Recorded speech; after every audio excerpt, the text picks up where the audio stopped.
Okay. Hello, everyone, and welcome to AirMech Talk. Everyone in Mumble right now is being incredibly immature, and I don't approve. But either way. Alright, guys, yeah, so this is episode 2. Unfortunately, Carbon Smash was not able to join us tonight. Hopefully he'll be able to, join us in a future episode, and which he said he would. But yeah, something came up for him, and right now we have our 4 panelists, including myself. We have Broadside, FriskyCow, and Tipsy 3000. So as a new panelist this week, Broadside, why don't you just give yourself a quick introduction? A brief history for you and AirMech, and as per, I guess we're gonna start it as a tradition. Your mech maining history. Right now? Yeah, right now. Yes. Okay. Hey. So I started back in February. I think it was 2012. So obviously I've been around a while. I started off meaning, yeah, very early alpha. I started off meaning Striker, and then for some reason I liked Helix, and after that my favorite was definitely Neo, because I've always enjoyed having the most elusive mech, so I can surprise my opponents.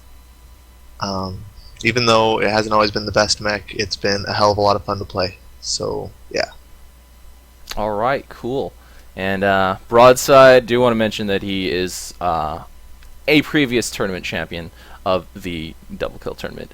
So guys, we're going to start off with the first topic of the day, of the night, which is going to be the current state of the game. This was a topic from last week as well, but the game hasn't had a patch really since then. There was a small live balance change to Assassins that was pretty much because of a lot of complaining from the week before. And yeah, we just tested it, sort of. Well, I kind of spammed them to see if they would be good still. And so I'd just like to get everyone's impression on that, starting with FriskyCow.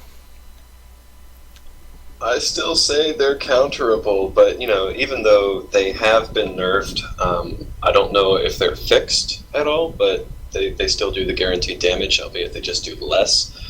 But I have not seen Assassins used nearly as much in ranked games, just because of the nerf. I guess everyone's scared that they're not broken anymore, but maybe they are, maybe they aren't. No one really uses them.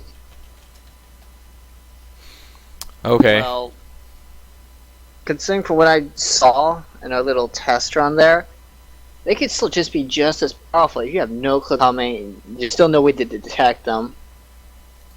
I mean, they'll still do some serious damage, even if it doesn't round the match.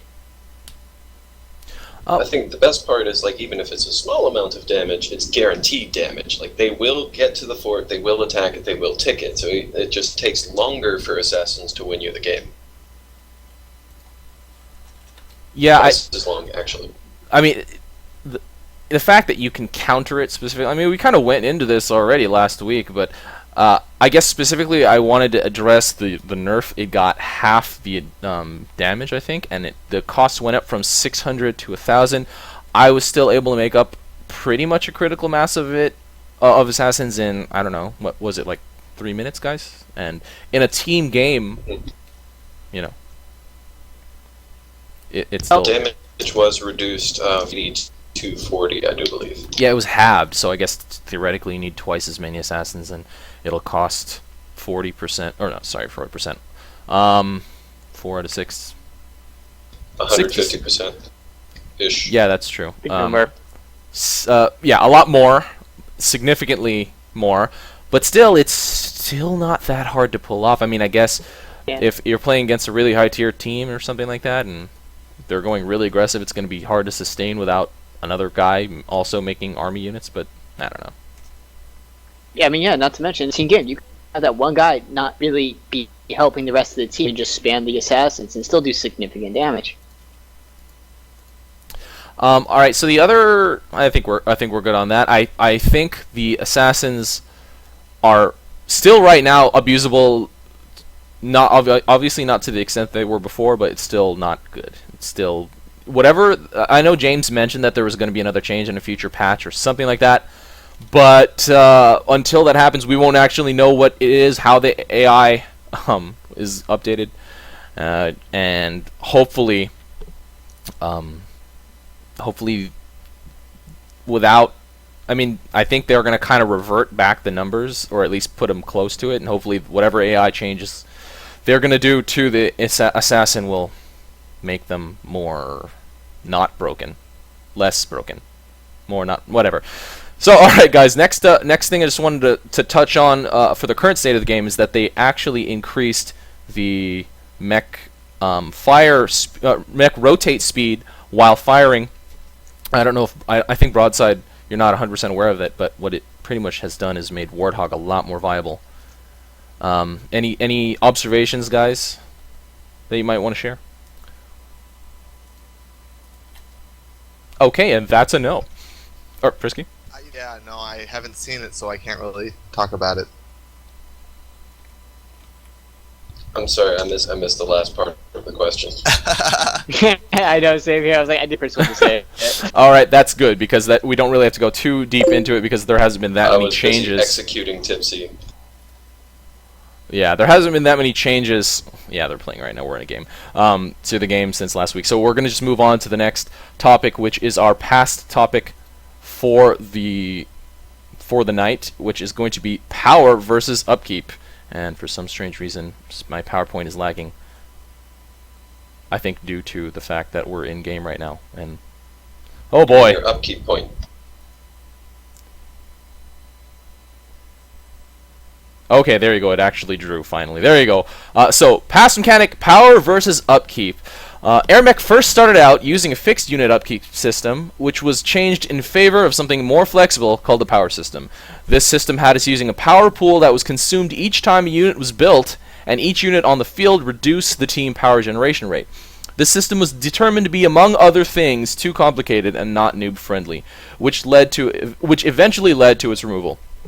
Our current upkeep system is closer to what traditional RTS games use, and is definitely more straightforward. Ease of use aside, which system do you prefer, and could the power system have still worked given further tweaking? And we're going to start off with Broadside. Well, I definitely think the system could have been very good. I felt like it was a little premature to get rid of it, but the reasoning was good. It was definitely overcomplicated. There's no doubt about that. It just would have been nice to try it out in a more simplified version before cutting it out completely, because there are a lot of problems that come from the fixed power. And I don't know. I felt like the power system itself was original. It could have been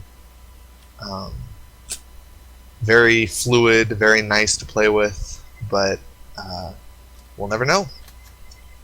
I know that one thing that we've talked about this actually to a pretty reasonable a degree, that the power system could have worked if it was changed up.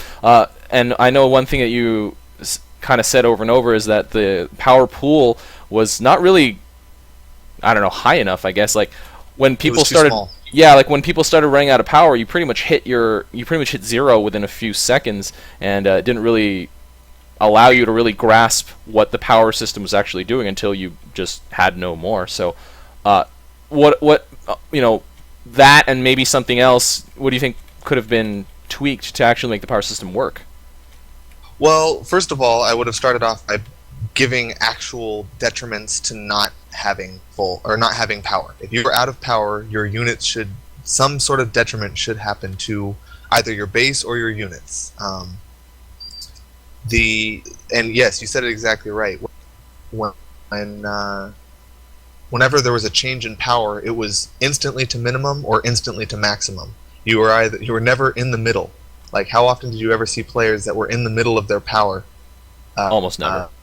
Bar. It just so in my opinion, the total power available in terms of single units in the pool, I mean, even more, why not?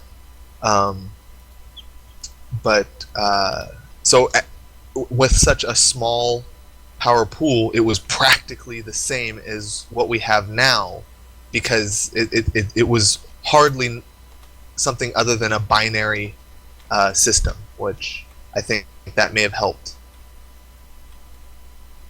if it was less binary and more fluid.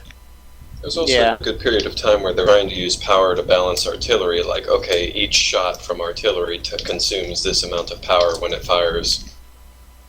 Which was an interesting spin on it. But it didn't matter, because, you know, either you had power or you didn't. Yeah, it's kind of what Broadside said, full or none. Like, it was like, whatever it took away, you kind of replenished almost immediately. It was sort of weird, to be quite honest. Like, to see the bar go, like, empty to full almost sometimes is weird. I think it would be interesting to see the power system implemented in a way similar to like total annihilation or something, where active units on the field don't necessarily have a constant power upkeep, but anytime you're producing, it draws power. Things that you're getting repaired or something might cost power, and then you have a trickle of power over time with no hard upkeep, like this is how many units you can support. I think the reason the power system seems so redundant is because it was an upkeep system with some extra rules thrown in there. That's true. That is true. A lot of extra rules. Yeah, which confused the hell out of new players. One thing, I know that, like, you know, if you don't have that much power, there should be a penalty. I get that, I understand, but I think you had to kind of draw the line at maybe the penalty should kick in when you're at either almost 0 or 0, because I think one of the rules was something like if you are at less than 1/3 of your total power pool, your build speed like went to half, something like that, and it was crazy because with that knowledge, I knew that okay, I should kind of stagger my builds. I can't just queue up a full tank of a full queue of tanks. I have to queue up a tank and then wait a couple seconds and queue up another tank, and then it was like this extra unneeded thing I had to worry about that didn't really add anything to the game. It was so weird, and that kind of penalty, that the nature of that penalty made me actually really frustrated to actually think about the power system. I guess it's kind of like one of the things was to prevent the power system from being abused, which would have been, which was great, but building things just in general is not actually abusing how much power I have. It was just, I think the negatives and the way that the power system affected you and the way you interacted with it could have definitely used a lot of work and a lot more creativity put in. Agreed. I think building units shouldn't have costed power. That shouldn't have been. Oh yeah, shouldn't have been a. Yeah. In team games, that was really freaking annoying. I can't tell you how much I hated it. What does cost power then? Is it how would the power system differentiate itself from the upkeep system? Every unit takes fluid. Power as upkeep. Every outpost generates a certain amount of power per second, so it's just like upkeep with a time limit, really. Yeah, that's exactly what it is. So it's a lot more rubber bandy. It's not so rigid. I guess that makes sense, so that you could build up a pool so that you could get more units in the short run if you saved up, but not as many over time. Well, actually, to my memory, the way that how much power each thing took, the balance was also always really funky. It probably should have taken less, in general, less power, and probably generated power slower. And I guess it's all relative. If they had a larger pool, it would have been kind of the same thing. But the speed that each thing happened was just so hard to kind of grasp as you were actually using it. And yeah, it was weird. Oh, that's a lot of buckies. They're buckies. Don't be scared. Yeah, that's true. That's good. Be scared. Be very scared. I'm not building a damn thing right now. Anyway, okay. So, does anybody do you guys think that if we kept the power system by now, it would have, with more balancing and tweaking and all that stuff, that maybe we could have had a really, really great system? I mean, it's been a long time. Yes, definitely, without a doubt. I think it could be re-implemented, but I don't see any reason that justifies changing it. As of now, probably not. I don't see the upkeep system as inherently flawed to justify, hey, why don't we just add the power system again? I mean, it might be cool, but I mean, except as, fan service for nostalgia or something like that, I don't see any logical reason to go through the work to try and make the power system work right now. I mean, at this point, I agree. yeah, it's probably not worth it at this time. But I mean, I'm just saying it could have. What could have been? That's always what you think about. Yeah, then yes, I agree. All right, guys, we're gonna get to the next. Oh God, I have to stop playing right now. The game's too good. Yeah. Okay, we're going to get into our... This is quite a major topic, actually.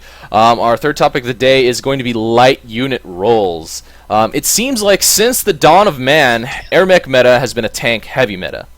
Light units, as we like to call them, previously had a very nice niche role... Niche? Is it niche or niche? Either way. Role of neutralizing outposts, but the change to outpost armor has resulted in a dramatic decrease in their effectiveness for accomplishing that task.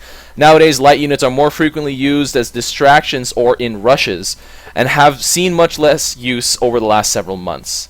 How viable is the light category of units as of now versus how viable they probably should be?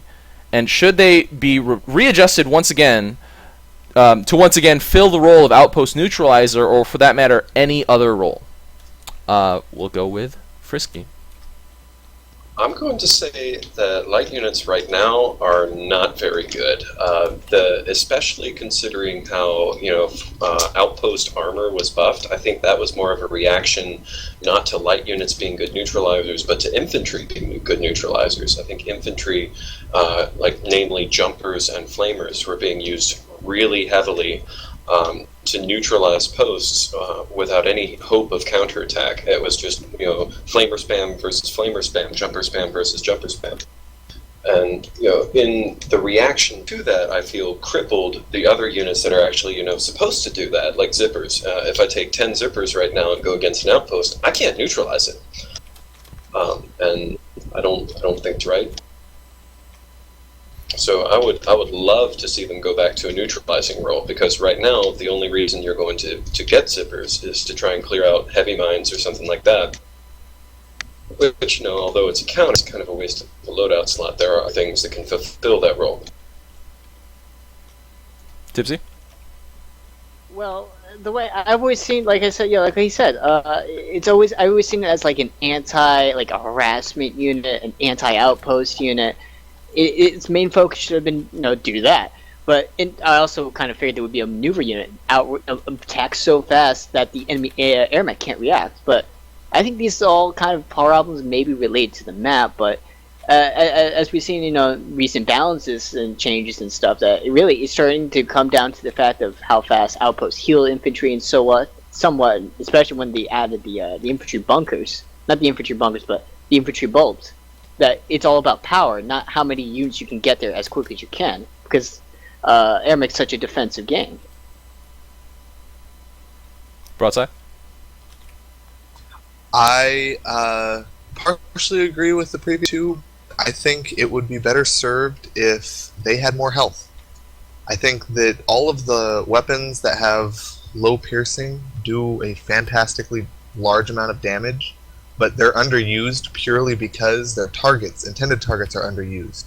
Now, if you gave light units a lot more health just across the board, I guess it would be kind of rock, paper, scissory, and I'm generally not a big fan of that. But I think unit diversity is more important than rock, paper, scissors, or the lack of rock, paper, scissors interaction. So if you were to give incremental unit buffs, just general buffs to the light units in terms of health, we would not only see more light unit usage, but we would see the light unit counters as well, because a Gaddy would just be able to do more percentage-wise to all the light units than a Longhorn would. So you get to the point where you can actually spam out just more health than a tank-centric army can handle. And, likewise, you'd be able to mix in jackals and stuff with a primarily tank army to be able to put out more DPS, or, heaven forbid, get Buckies again and throw those in. But, I mean, right now, it's made of glass, so I think I agree with you. Yeah, giving them more health, I think, would certainly make them more viable. Now, whether or not it would make them viable as opposed to more viable. I'm not sure, but don't know till you tried it. I mean, technically, this is all boiled down to the fact of piercing and armor when that new system was put in. Yeah. Because that ever since that was put in, that really radically changed the definition of a light unit and the heavy unit. This is true. But what does the fort count as? Heavy. Yeah, I don't even know really what it is right now. I think the normal armor of the fort is 80, and then the corners are minus 60, so 20. I think.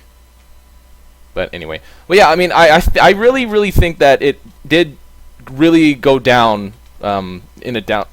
I was gonna say downward spiral, but it was more just like a drop after the armor system changed, and then the outpost armor went up, and then not only did light units die fast, but what they were primarily used for, which is neutralizing, is it just was not that effective at it, and a lot of people just think of light units as the neutralizing units, and I partially agree with that. It's kind of a yes and no. I liked this is also something I talked to Broadside about, but the outpost armor got increased to, I think it's now at like 45 or something like that.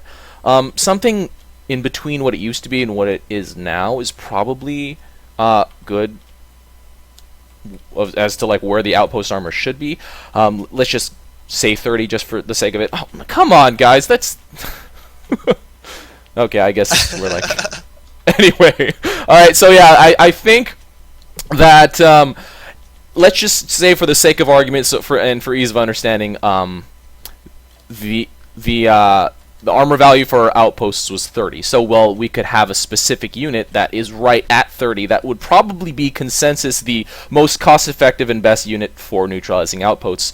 And it would require a lot of further balance, like figuring out how it works with the other unit interactions. But if there were specific units that were better at neutralizing, and then maybe units that have a lower weapon value, a lot of them are at 5 or 10 right now, and if a lot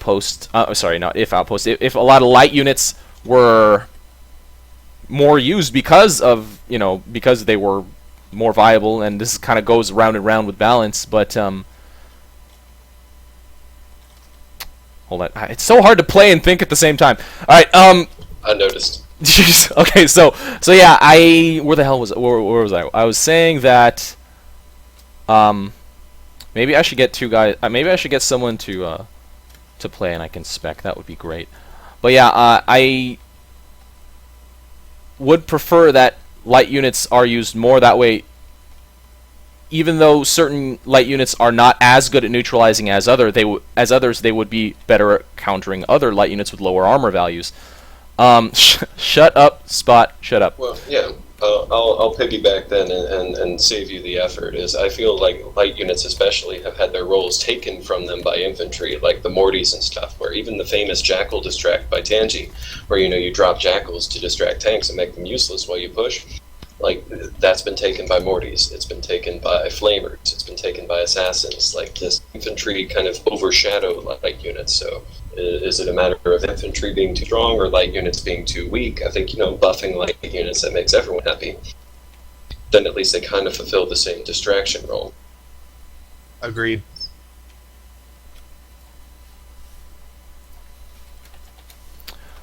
Alright, so honestly, we could probably continue a discussion on light units on another episode, just because it's a topic that we could probably go on and on for, maybe even more in depth, with more specifics, maybe even with specific suggestions on how to improve the current state of light units.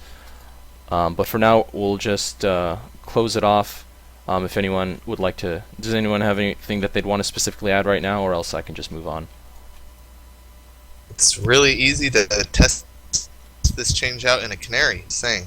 Yeah, I think blindly, I mean, without much consideration, lowering outpost armor value from 45 or whatever it is now to 30, 35. Just, not a huge number, but a significant enough number that it would, we'd be able to feel the difference.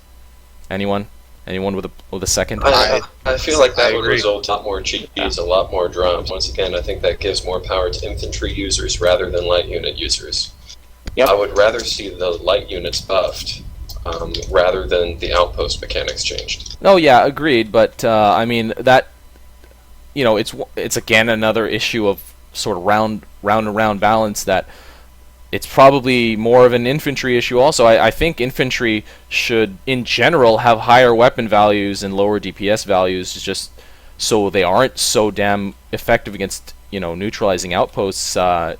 In general, the thing that can capture the outpost, if it can neutralize it extremely well, or is the best candidate for neutralizing it also, is terrible. It's terrible. It's horrible. I can't even begin to explain. That actually makes sense. They fill multiple roles at the same time, but why? Yeah. Alright. I've actually just remembered another topic that I can add to the list for the future, but right now let's move on. I need a third monitor, guys. Okay, so we're gonna move on to capture waypoints. That's the best short bullet way I could have thought to represent it. Alright, so although the T capture command is an AirMech basic, the actual implementation of the command is not as intuitive as one would naturally assume. Each post actually has a set quantity of capture points, commonly referred to as waypoints, that function as destinations whenever units are set on T.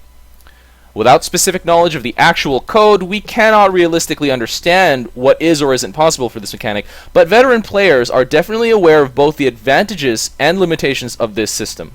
What are the pros and cons of the current waypoint system, and what additions or improvements would you like to see to unit control with this in mind? Tipsy. Well, I remember it was supposed to have like you have like your own custom waypoint. I've always been dying for that kind of feature because I wanted units to go in a specific way. But when it comes to outposts, a limited number of units that can go to outposts, I always hated that concept. Like, Yeah, I think limit number of units that can go to an outpost really favors the attacker, or the defender in every situation, and gimps the attacker for no justification, because it's already something where the defender has such a decisive advantage in any confrontation. Why do you have to compound that? yeah, especially when you see your unit split, like that's like a heartbreaking moment of like, no. But I mean, following the same lines, yeah, it's a double-edged sword where, if you want your units to split, you have a very large force of light units, say, and you want to neutralize the whole map. How do you tell some units to go here and some units to go there when they'll all end up going to the same post because, one bulb went down? I mean, this could be a simple limitation of how AirMech really is.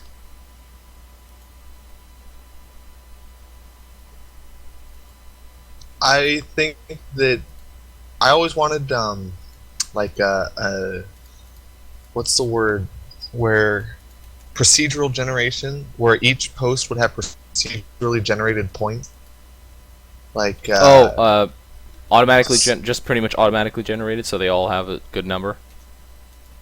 Well, yeah. So they keep. I mean, if the only way to get units to move to an outpost is by implementing these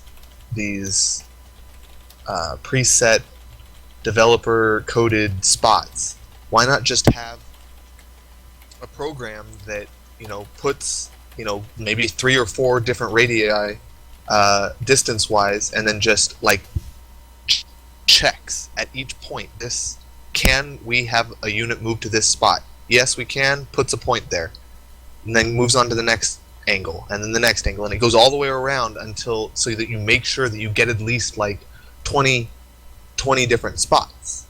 But I don't know. I don't see what the difference is between outpost and fortress is code wise. So why can't we just have them act fortresses?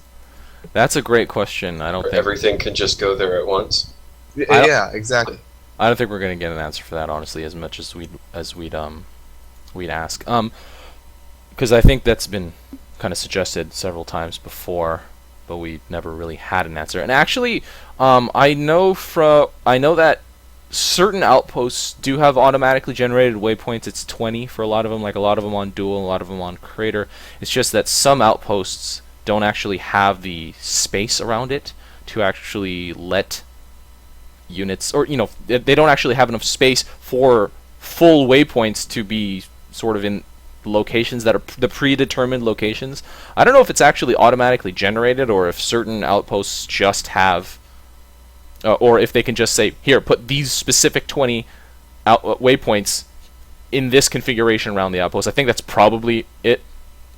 And what happens is when they generate the map, or they do a check for the waypoints on an outpost, they just check if the land around that outpost can actually accommodate that configuration of the 20 waypoints. And for example, the outpost, the power station on Vale that has the the low ground around it, that can't handle it.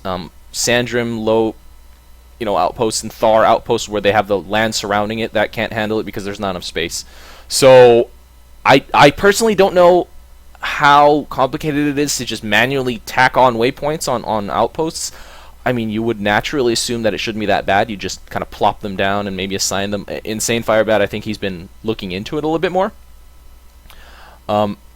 But I don't think he's actually gotten to the point where he's figured out how to put them in. Hopefully we can get more waypoints on certain outposts, like for example Chasm in those power stations. On Chasm, the top and bottom around mid, they only have like 3 or 4, I think, and that's really bad. Really bad. I've noticed the same problems on Salt. One of the ways that I think you could really fix the whole issue with waypoints is to add, a play set waypoint. Like you mask units, and you can say move all these units to this spot. Which, I mean, you could use that for retreating, you could use that for attacking one outpost force, you could use that for attacking the fort, or just advancing your tank line without having to micro too much. That goes into player-defined waypoints, which I don't even want to get started on. Yeah, because that's something that like, hey, I want to attack far deep outpost, and I don't want to attack this one, and something like a player-defined waypoint would be fantastic for that. It would be fantastic. But we can drone on for hours on that, but this is about waypoints right now generated around outposts right now. So I think one of the pros that existed before a lot of the outposts had improved waypoints is you can sort of automate a map-wide spread of mass amount of light units. For example, when Akroz did his Rebel spam with Warthog thing, it was really easy to send a large amount of units pretty much everywhere on the map, and it became kind of overwhelming for opponents to handle, especially in a 1v1 where it was just one dude trying to handle every single outpost defense. So, I mean, that Rebels were halfway broken at that time just because it was still the old armor system and they had heavy. But, I mean, if you wanted to send different units to different outposts now, it would be way harder. Not only because the outposts have more waypoints, or some of them have more waypoints, but just because the natural system is units that are set on T go to the closest outpost that is not a friendly outpost, and there is no real way to get them to other outposts besides manually moving them such that when you mass command them, they will go to a different outpost because they're technically physically closer to the next outpost. And that takes actually a lot of knowledge about the specific map that you're on, and I think that's a little bit unnecessary. It is, but it's a skill cap, I think. I mean, don't... That's something you need to have skilled, yeah.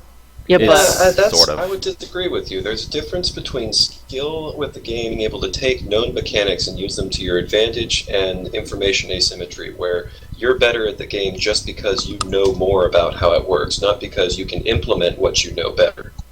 Yeah, that's... Okay, fair enough. You would semantics. Really... No, I disagree. I was pretty much going to say the same exact thing with less fancy terminology, but yeah, I mean, if you're going to go to a specific map, and you know that the current configuration of what outposts are under your control or what aren't, are what they are, and then you kind of mentally know, like, this is the line that is on the map that my units need to be across to go to a different outpost than this. And the system itself makes it hard to control units. Yeah, this is really widely apparent on Vale, if you ever played it, especially when say, hey, I want to go across the bridge. Hey, Vale's a good map, don't give me that. No, I agree that it's a good map, but I agree with you also that you can really see the problems when it comes to Vale. Oh, yeah. Especially on the edges and inside, yeah. But one thing you just decide to arbitrarily go to the corner instead of the close outpost. Yeah.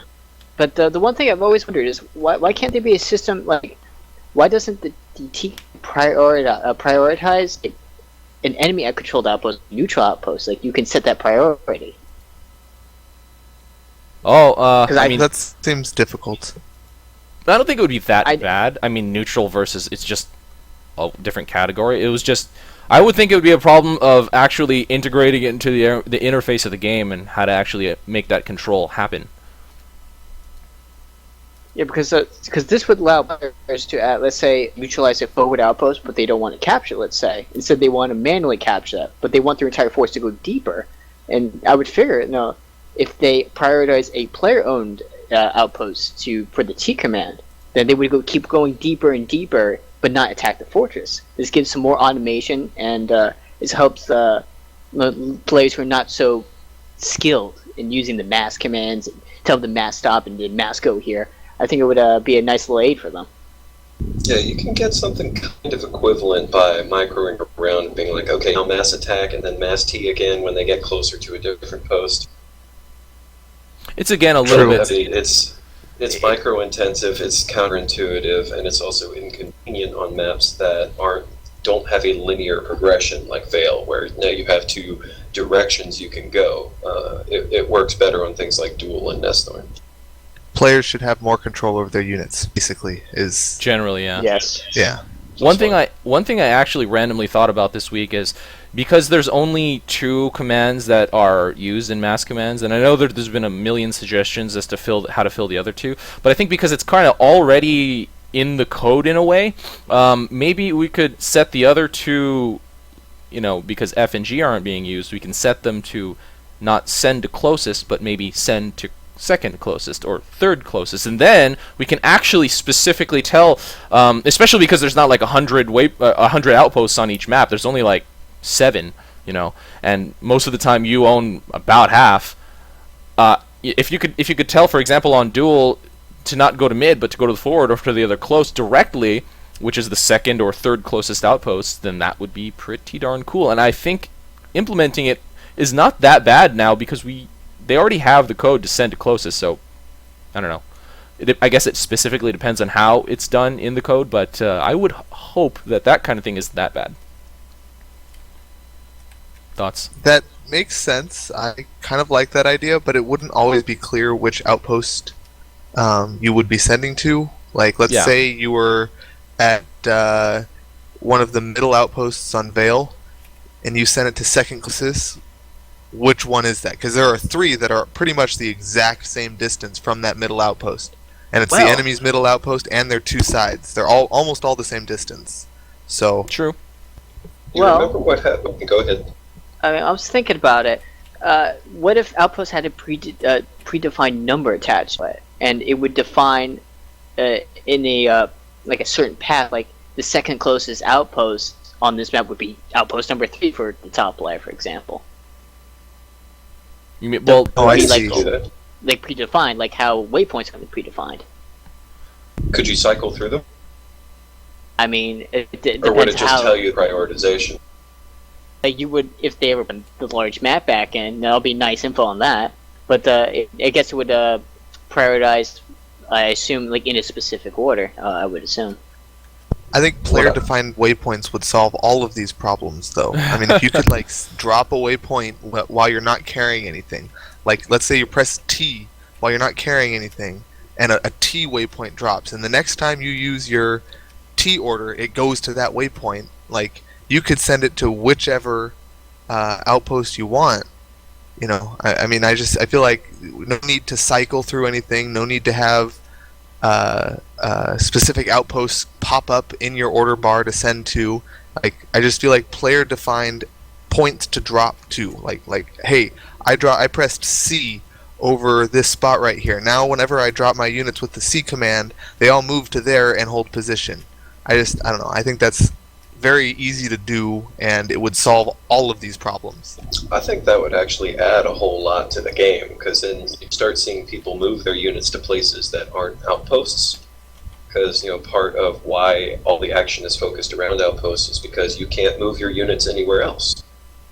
Yeah, so it'll take the battle like all across the map instead of these predefined points, and you wouldn't have to use your massive intensive micro skills to get them to these points. Now, it could also, remember what used to happen when you press tab is that, pull up a second mini-map that's in the middle of the screen? What if you could do that and just click on the outpost you want your next mass command to go to? That was actually something that was suggested a lot. Yeah, that was something suggested, but just like Liquid Seg said here in the chat, how do you make that work for the controller? Yeah, which is yeah. Which is why what Broadside said, which is something that we've been tossing around, like the entire faction, our entire faction, has been tossing around for a really long time now. That you just have player-defined waypoints, and you can just drop them as if they're patrol points or a ping, a Z ping, and just have them go there first, and then determine what's closer or whatnot. In terms of interface, that works extremely well. Just have nothing in your cargo, able to drop a patrol waypoint, and that's what would define pretty much the initial location for your units to go to. And from there, it shouldn't be that bad, especially because you can still switch commands after that. After mass commands was introduced, that's something cool that can actually happen. I mean, go ahead. I don't like designing for the platform with the least number of buttons. I mean, I have a lot of keys on my keyboard other than T, Y, F, and G. Like, I have H, I have J, K, L, U, I, O, P. All these things are not being used because we have to cater to Xbox. I would have. Actually, it's the reverse. We've always been catering to the PC player. AirMech itself was they built started, ground up for the Xbox. Well, not for the Xbox specifically, but with the Xbox controller in mind. That's what they started with, I think. And I mean, I would have probably agreed with you, Frisky, before July when AirMech actually got released on Xbox. But now, I mean, it's really successful, really popular. It's something that we really do need to consider it, especially as a community and a group of players that wants the game to develop. So. Unfortunately, and that's a terrible way to put it, but unfortunately we do have to consider controller seriously when we want to think about adding things to the game. You are right. But that's the nice thing about the system, though, is it uses existing everything. It doesn't need, nothing needs to be added. Yes, that's why. That's why I like it, but. Alright guys, so we can probably build on that in the future, but right now we're going to move on to our next topic, which is the future mechanic that Carbon James hinted at on the forums, which is infantry bunkers, I guess, from sockets. So recently, Carbon James described a plan mechanic in which infantry could be placed on sockets to create bunkers similar to StarCraft-style Terran bunkers. He described it as follows. The plan is to make it so you can place infantry on sockets and it will turn it into a bunker. And you can actually drop multiple infantry in one, so it makes a little nest of them. Of course, you'd have to decide if that's more useful than a gen, MM, or turret, but it does make a nice place to store them and pull them off later. What do you make of this upcoming socket functionality, and do you see it becoming a heavily used mechanic? Broadside. Well, first of all, I think that this would be extremely powerful due to nothing more than infantry spamming defensively. If each socket can be used to hold 4 infantry, doesn't matter how, you will never be able to take that socket. It will completely become the most important thing to put on every socket. At least on forward outposts. Yes, that's what. Okay, Yes. good. It's cool. Don't get me wrong. It is awesome. I think it would be cool. I figured it would be added much sooner, but mechanically, I think it will end up being a nightmare because I've seen infantry span happen for every reason possible, and I think this is a clear thing that will bring it back again. again for the third time. I think the plan is not I would necessarily. have to agree.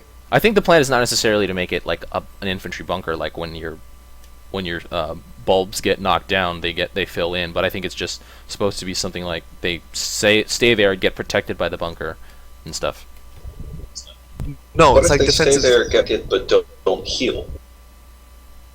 Maybe. Well, I mean, theoretically, the bunker. I don't even know how that would be determined. Was it just free health or something like that? But yeah, I guess theoretically the bunker would take all the damage until it's destroyed. I mean, from the way I interpreted what he wrote, it seemed just like StarCraft 2 Terran bunkers. Yeah, that's what I'm thinking. Like, it's one structure. If you destroy the structure, you take out all the infantry inside. I guess mechanically, I'm a little confused. Like, once that bunker gets destroyed, can you just pick up the infantry that got released from it again and then drop them back down, create another bunker? Well, it sounds like the bunker is a temporary structure that only exists when you put infantry there. Yeah, kind that's of like the bunker on the corner of an outpost. Yeah. Kind of, yeah. And that's what I'm kind of getting at. Like, I guess the infantry would have to take damage, so it would maybe just reduce the damage on the infantry. Because if it just generated a protective bunker each time, you could just pick them back up and drop them back down and create another bunker. Yeah. Maybe it would be based on the outpost energy. That's I don't know. exactly how it would work. I would have no problem with it so long as you cannot repick up the infantry. I would have to agree because, I mean, it's just a way to keep your infantry alive longer. I mean, there's no reason to have it to keep your infantry in place because all infantry are smart infantry. They don't just wander off unless you're using soldiers, camps, and they're not really that great right now. Which no In fact, one they does haven't been anymore. great. Yeah. Creeps. I would hope that it would. It makes no infantry loadouts more viable, and I think it makes it more viable to go a loadout that doesn't have moneymakers or generators in it. Like, because right now, if you're not using generators, you're probably not using sockets the whole game because very few people, not including myself, like to socket turrets or anything like that. Maybe you'll socket the occasional artillery, but I think especially in forward post, it actually makes sockets something you care about in the game if you can put infantry in them. Because infantry are always available, even if you don't have them in your loadout, you can stack creeps there. But does adding another way to defend your outpost really add more to the game? Because I would assume, it's just the complaint is lack of ways to attack, not lack of ways to defend. Agreed. This is true. Okay, so I guess it's up to debate. I guess pending So it's still specifics. a cool mechanic, but it goes against the mid that we would like to see. Yeah, maybe if the bunker turned into a large ball and rolled down the field to attack, that was a stretch. But yeah, all right. Why not just buff Boxer and give it firing ports so that Sams can shoot missiles out of it or something? Oh, that's another. And then that's your bunker. That's another topic. All right, guys, we're gonna move on. Okay. We're gonna move on to the next topic, which is actually BonGeBon's suggestion for changing Nesthorn. Let's see. Okay, there you go. It takes a while for my thing to update. All right, guys. So ever since Insane Firebat joined the ranks of the Carbon developers, he has been doing anything within his power to change the game for the better. This has included using his dev build of AirMech to fix maps. And he's even allowed our input via an ongoing forum thread for suggestions. Among these suggestions, BonGeBon has proposed to tweak Nesthorn by moving the close outpost toward the center line of the map and shortening the path to mid. If implemented, how will this change affect the way this map is approached and played in general? And I'm going to switch to kind of the overview of Nesthorn that he used and edited, showing these outposts and path changes. So I'm going to start off with FriskyCow. Nesthorn. One sec, I can't see the picture yet. Nesthorn has been something that makes me very sad, very long time, and I think it's got a few problems that it shares with a few other maps. The outpost distances are really close together, so it's easy to slip into an eternal artillery war where you can shoot from post to post without ever leaving the safety of your little outpost cluster. And it's also got that really serpentine that goes around the middle and through it, so that there's this one really tight choke point that has instant telegraph. As soon as you decide to push, they know it. There's a dozen different places that they can fire on you from. And you basically cannot move your forces. It's always a stalemate artillery war. Whoever holds mid is almost guaranteed to win on Nesthorn, and I don't like it. But BonGeBon's change, really loosens that serpentine a lot and moves the outpost forward. I kind of disagree with that change because it just brings outposts even closer together. Now, I think it's going to make it easier to push mid, but I don't think it's going to make it any more pushable. It's still a massive choke. There's one path that your units can follow. And now the staging points for other defensive artillery are just now even stronger. I think his objective was to make it easier to ferry across to attack the other person's close, but that also just makes it easier to defend along the same lines. I think what really needs to is to make another path, like maybe a land bridge to the close rather than just straight to mid. I think. That's go my ahead. 2 cents. Just looking at the picture, it's still very centric. You're right. Whoever controls middle controls the majority of the map. They can reach in every direction, and regardless how close the edges are to your outposts. So, yeah, you can still fire artillery right at them, right from the safety of your own middle outpost. But does it improve the map? And maybe what ways does it improve the map? I think it actually gives more advantage to the defender than the attacker this map, because of the long, like Frisky said, the long serpentine body of the map. So it's easier to predict an incoming attack. You still have plenty of angles to stop the attack. The attack's still too linear. I mean, well, not much to say. Broadside? I would have to say that the changes, I don't think they do much, because I figure when you're defending from a moving attack that's coming, you're well defended way before they get there. And I mean, sending on Nesthorn was just impossible. The only reason I would ever send was to make them think I was pushing mid and then ferrying over to a close. And this change gets rid of that possibility. So I would actually have to say that I don't like the change at all. And I think that a better thing to do would be making it 3 lanes instead of just one set of lanes. So 3 sets of lanes. So, but I'm a little crazy, I guess. Well, I'm thinking of something. Hypothetically, if units were 3 times faster, maybe it would be actually a little bit more viable, because it's harder to react. So use zippers and jokers and jackals and rebels, right? Yeah, I mean, imagine you run that middle outpost before the other team has a chance to react, unless they're well pre-planned defended. Well, since the middle post is so close, they don't even have to risk anything to scout exactly what you're building. By the time you get 4 zippers, they've already seen everything, probably killed them all. Way to crush my dreams. I think the map probably needs to be spread out more rather than closed up more. I think rather than moving the closest forward, I think they should have been pulled back. The map is just inherently flawed, though, because there's only one way to get to the enemy via land, and that is through mid. I think that is the inherent flaw with the map. And, I mean, that's even a problem on duel. So it's like you change that fact, and I think the map becomes infinitely better. I've suggested a couple things along those lines, but I'll plug it after we've discussed. Ha. I mean, I do like the concept of evening out the distances between the close and the forward to mid. It does give, I guess, theoretically, it could allow more than one approach. I mean, obviously, because of the lack of a land lane from the close to the mid, it's terrible. But maybe moving the close even further forward and kind of increasing the amount of land around it might help attack from the close rather than attack from the forward. I think possibly. Thanks, Insomniac. Wow,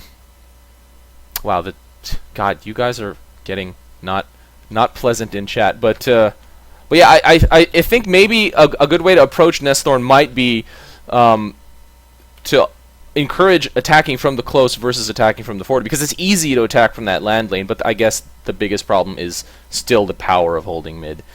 And the longer a Nesthorn game goes, the more it resembles a long drawn out artillery war. Now Let's that's see an interesting picture there, Frisky, because that picture reminds me of Twin Ooh. Peaks, but on steroids. I'll put that up real quick. This is FriskyCow's. Oh, I have to find it actually.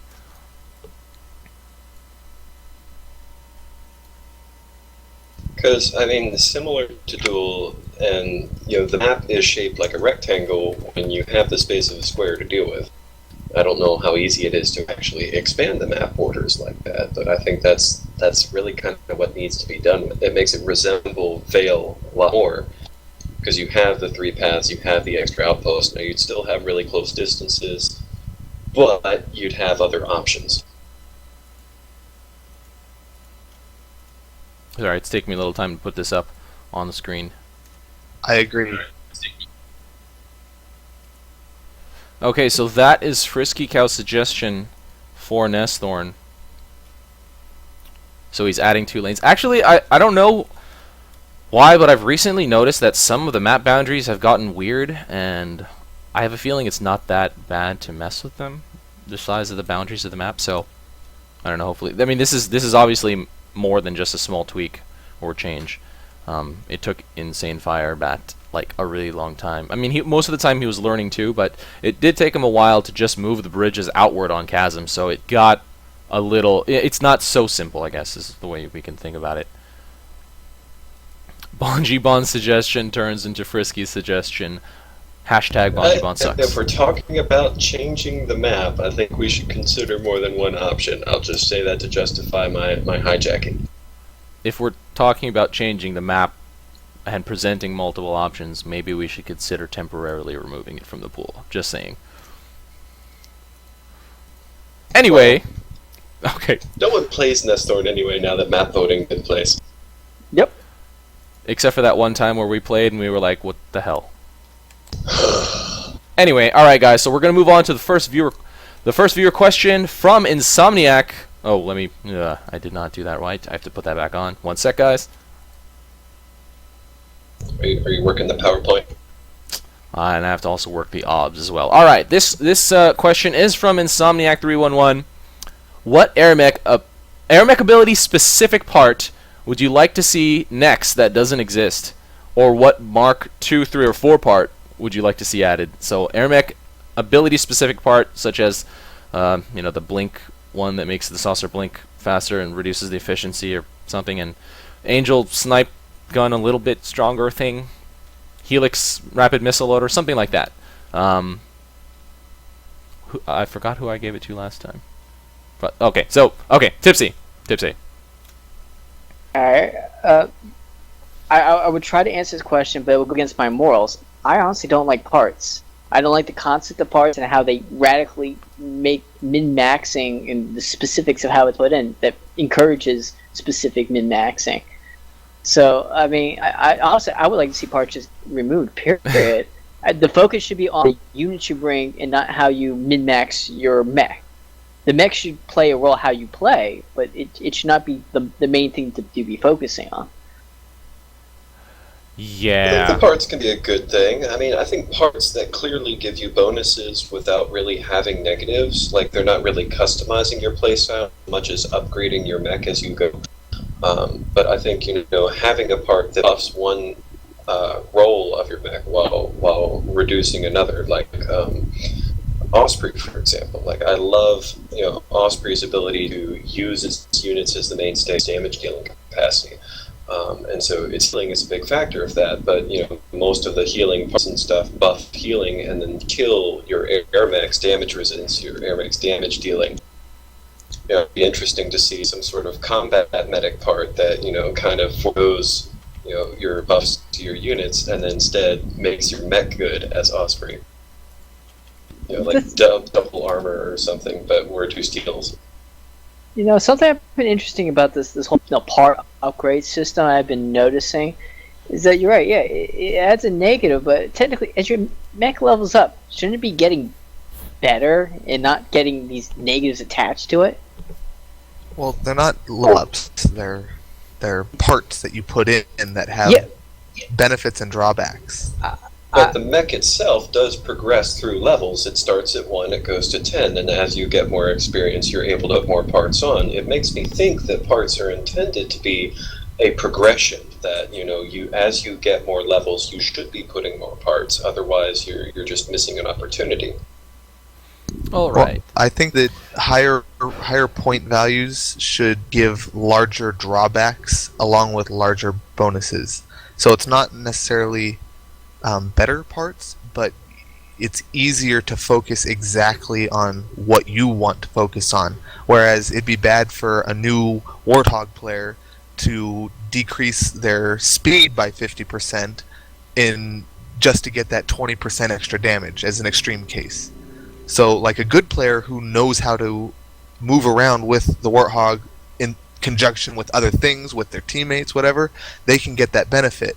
But a new player shouldn't get such a huge drawback. And I think that's what the part points should be used for, in my opinion. That makes a lot more sense to me. I was looking at the part points and just thinking, oh, it's supposed to be an upgrade, but it makes sense that, things that have a more drastic effect on how your mech plays, just, it's more of a time investment, not a skill investment. It's not like you only get experience on your mech when you win. Okay, guys, part balance is, yeah, great. I mean, I really like the points that you guys are making, although I'd like to address the question specifically. If you had to pick a mech ability specific part to be added, based on your play, based on your experience, what you like to do, what you don't like to do, pick an ability. What kind of buffs and negatives would you like to see? Frisky? Or Tipsy? I mean, if you want me to answer the question, something that buffs creeps. A part that does that or somehow. Maybe make it spawn more. I don't think that that's even possible with the way that... Think about it. Parts are theoretically supposed to be mech-changing things, not... But creeps, they are an ability, right? Oh my God. That is true. That's terrible. I've got one. All right. How about an AW-specific part that affects its main guns and allows it to heal with its main guns its allies while reduce damage to the enemy? So I like the medic in TF2. The medic, he's got that Crusader's crossbow.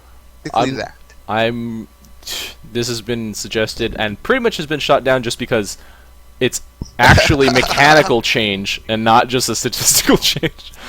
Okay, oh boy. Okay, I got one then. All Striker. Right. You take away you have a part, it's a riot shield. You take away the energy sword and shield and you give him a police riot shield, and it gives him no sword but like plus 200% damage resistance with the shield. That scares me. It becomes a paladin? So it becomes paladin with no melee. That would be interesting. That's also semi-mechanical change. Use the shield as a bullet sponge, and Striker would be a little more defensive, but it would be like a paladin in armor temporarily while you're using the shield, and it would still run out of energy, but you wouldn't be able to shoot while using it. Sounds cool. I'm going to suggest one that kind of implies the way that we might want to think about how parts should be balanced. I know Angel has I forget, it makes the sniper a little bit stronger, but I forgot what the negative is, and I don't think I like the negative. But I think it would be cool if there was a part that specifically increased, or I guess lengthened the setup time for the Angel sniper rifle, but decreased the reload speed. Numbers would have to be not reload speed, but cooldown between shots. The numbers would have to be changed, obviously, but I think a larger time to set up would be a good way to balance faster firing rate. I like that. And I guess that's kind of the way that I would prefer to see parts balanced, especially ability specific. Is that not what the bipod does? The bipod just increases power and lower ground speed or something like that. Okay. Well, I think that's what the bipod should do then. Yeah, something like that. I mean, right now, like just looking at those stats, it's frequently Angels don't really walk up to their targets. They just land and start shooting, and when they leave, they use glide frequently. So ground speed negative isn't. I mean, it would have to be pretty huge to really justify a larger, stronger gun. Anyway, all right. So we'll go to the next part of this question. Mark 2, 3, and 4 parts, guys. Oh, I'm afraid of this one. Broadside. Well, I think we've kind of already gone over it in general. I mean, I think having Mark 4 parts only makes sense if the negatives also increase. Otherwise, I don't think it's a good idea at all. It's just pretty much at this point, it's just straight upgrades. So I don't approve. Respawn. I'm sorry, I couldn't. Respawn is pretty long, but in higher level games, people don't die nearly as often, unlike on like triple Lexi Striker or something like that. Yeah. All right. So this is sort of Insomniac is answering his own question and saying Mark IV Blink Booster. I have no idea how that would work. I guess it would just make your blinks extremely long, but would take up like double the amount of energy. And Police is saying Mark 5, 6, and 7 parts. So we have sufficiently trolled this question. We're going to go to the next one. Hey, Riot Shield is legitimate. I kind of like it, yeah. It forces you into a supportive role that encourages teamwork, man. Riot Shield. Whatever. All right. You want. Another question from Insomniac 311 is fixers with commands is still pretty new, but why haven't we seen them used more often? Tipsy. Ooh. Or Frisky, sure. I feel like, He goes Infantry. I mean, I felt like we answered this during our last session. Yeah, because it had to do with the efficiency of patches and ratchet. How why they stick with it. They can't heal when the unit's on the move, etc., etc. Yeah, like basically. Oh, go ahead. Biggest thing is that they're entry and they die really, really, really fast. Yep. I think adding commands. Basically, the biggest benefit to having commandable infantry is allowing them to not walk the hell away. So basically, setting them on C. And what do you do with healing units that are set on C? Is pretty much stick them in artillery fights, which fixers would be bad at. So, I mean, the main benefit of giving them commands, especially with the standard way that healing units are put in play nowadays, it's like, why even use them in the way that they are normally used if you can actually set them on C?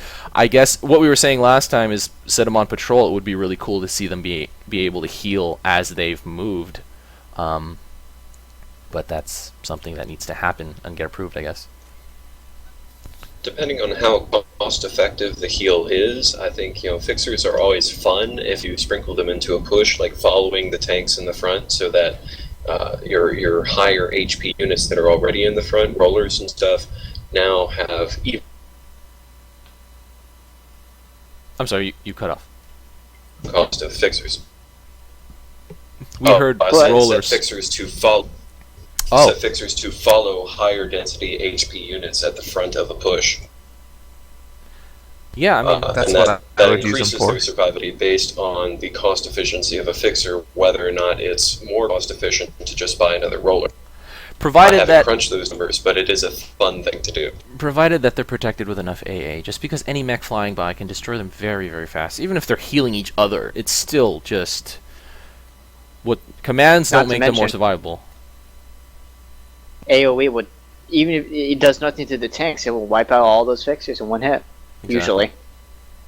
I know it's again another roundabout balancing. I personally have never liked the fact that bombs directly have so much of. I mean, it's borderline hard counter for infantry, and it's just something that I Irritating. Thanks. That's a good way to put it. Actually, it's probably the perfect way to put it. All right, guys. So last viewer question, unless. I was just going to make the discussion 10 minutes longer. Have at it. Okay, good. All right, so the last viewer question is from Blastabits, and it's a nice, fun question. I'd like to end on these more, we love AirMech type of notes. Which types of mech combinations do you like that complement each other in a 2v2 or 3v3? For example, an Osprey and a Saucer, etc. So we're going to start off with Broadside. I mean, that really is very dependent on a lot of factors, like what the most popular playstyle is, whether you know your opponent is going to do something or not. I mean, dual striker is always good, for obvious reasons. But I'd say my favorite would probably have to be Helix and Neo. First of all, for the hilarious combination of stasis and missiles. It's hard to pull off, but when you do, it feels very satisfying. Also, the Neo is very good at scouting well, so if you are in communication with your Helix player, you can pick out good targets for nice quad Longhorn drops kind of deal. So yeah, Neo Helix would probably be my personal favorite 2v2. Frisky? I'm going to say Striker Helix because my gameplay tends to focus very much around killing players rather than harassing units. Just because it gives you some opportunities when people are out on the bench. So Striker Helix is you can dominate the sky, and then if they try to land, you don't have to Viking dance. The ultimate high-low, where one player holds M1, the other player holds M2, eventually something happens. Gypsy?